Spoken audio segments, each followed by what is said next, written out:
అదే RTV app వార్తల్ని క్షణాల్లో చదివే అవకాశం ఉంటుంది. ఒక న్యూస్ పేపర్, ఒక టెలివిజన్ ఛానల్ మీ చేతుల్లో ఎప్పుడూ ఉంటాయి.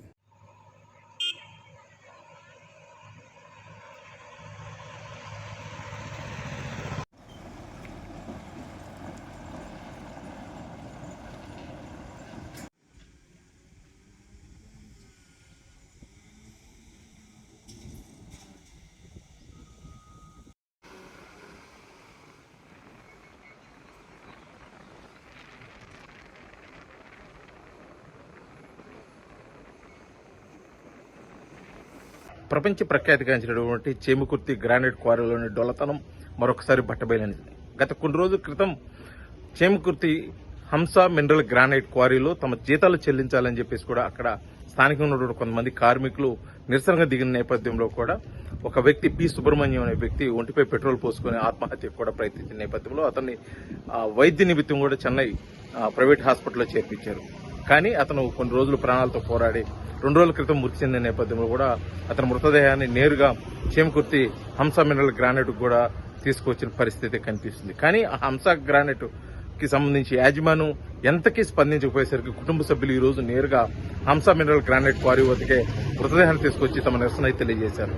తమకు జీతాలు ఇవ్వకపోగా మృతి చెందిన కుటుంబాన్ని ఆదుకోవాల్సిన బాధ్యత క్వారీపై ఎంతైనా ఉందని చెప్పేసి కూడా తమ ఆవేదన వ్యక్తం చేసిన నేపథ్యంలో అనేక దఫాలుగా యాజమాన్యంతో జరిగిన చర్చల నేపథ్యంలో కూడా మొదటగా 5 లక్షలు, తర్వాత 10 లక్షలు అని చెప్పి చివరికి 25 లక్షల రూపాయలు లోపాయకారిత ఒప్పందంతో కూడా వారు మృతదేహాన్ని వారి కుటుంబ సభ్యులు తెనాలికి తీసుకెళ్లిన పరిస్థితి కనిపిస్తుంది. ఇది తెలిసి ఒక సంఘటన అయితే ఇట తెలియకోకుండా ఆ క్వారీల్లో గానీ చేమకుర్తిలోని అనేక క్వారీల్లో గానీ జరుగుతున్న ఆ సంఘటనలు ఎందుకు నిదర్శనంగా నిలుస్తుంది. చనిపోతే అక్కడ అనాథ శవంగానే చూస్తున్న పరిస్థితి.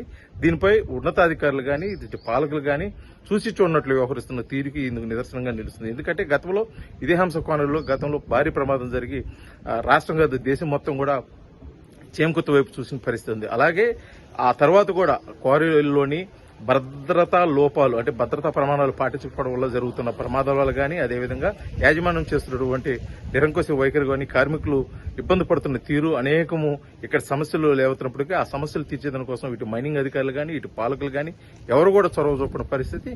ఇప్పటికీ ఈ జరిగిన ఈ సంఘటన తర్వాత కూడా ఆ హంస మినరల్ గ్రానైట్ యాజమాన్యం ఏదైతుందో 2 నెలలు పూర్తిగా క్వారీని మూసివేస్తున్నట్టు కూడా నోటీసులు ఇచ్చినట్టు తెలుస్తుంది. దీన్ని బట్టి తెలుస్తుంది అక్కడ ఏ విధంగా జరుగుతుంది, అసలు అక్కడ ఏమన్నా కార్మిక సంబంధించి చట్టాలు ఏమన్నా పాటిస్తున్నారా లేకపోతే ఏదైనా రూల్స్ రెగ్యులేషన్స్ ఏమైనా ఉన్నాయా అనేది కూడా పూర్తిగా కూడా తెలియని పరిస్థితి. ఎందుకంటే ఆ క్వారీలోకి వెళ్లాలంటే ఇది ప్రైవేట్ ఏరియా, ఎవరు రిస్ట్రిక్షన్స్ ఎవరు లోపలికి పోయే పరిస్థితి లేదు కాబట్టి ఆ ప్రైవేట్ వ్యక్తులు ఎవరికి వెళ్లి వారిని అడిగే పరిస్థితి లేదు. అది అలాగని అధికారులు కూడా వారిని అడిగి పూర్తి సమాచారం తెలుసుకొని ఇటు కార్మికులకు కానీ ఇటు ప్రజలకు కానీ తెలియజేసే పరిస్థితి అధికారుల నుంచి లేదు. మొత్తానికైతే జరిగిన సంఘటనల మీద కొంతమంది అయితే తమ ఆవేదన వ్యక్తం చేస్తున్నారు. ఇటువంటి సంఘటనలు మరొకసారి పునరావృతం కాకుండా చూసి కార్మిక చట్టాలను అయితే పటిష్ట భద్రత అయితే ఏర్పాటు చేయాలని చెప్పేసి కూడా వారు కోరుకుంటున్న పరిస్థితి అయితే చేమకుర్తి నుంచి ఉంది.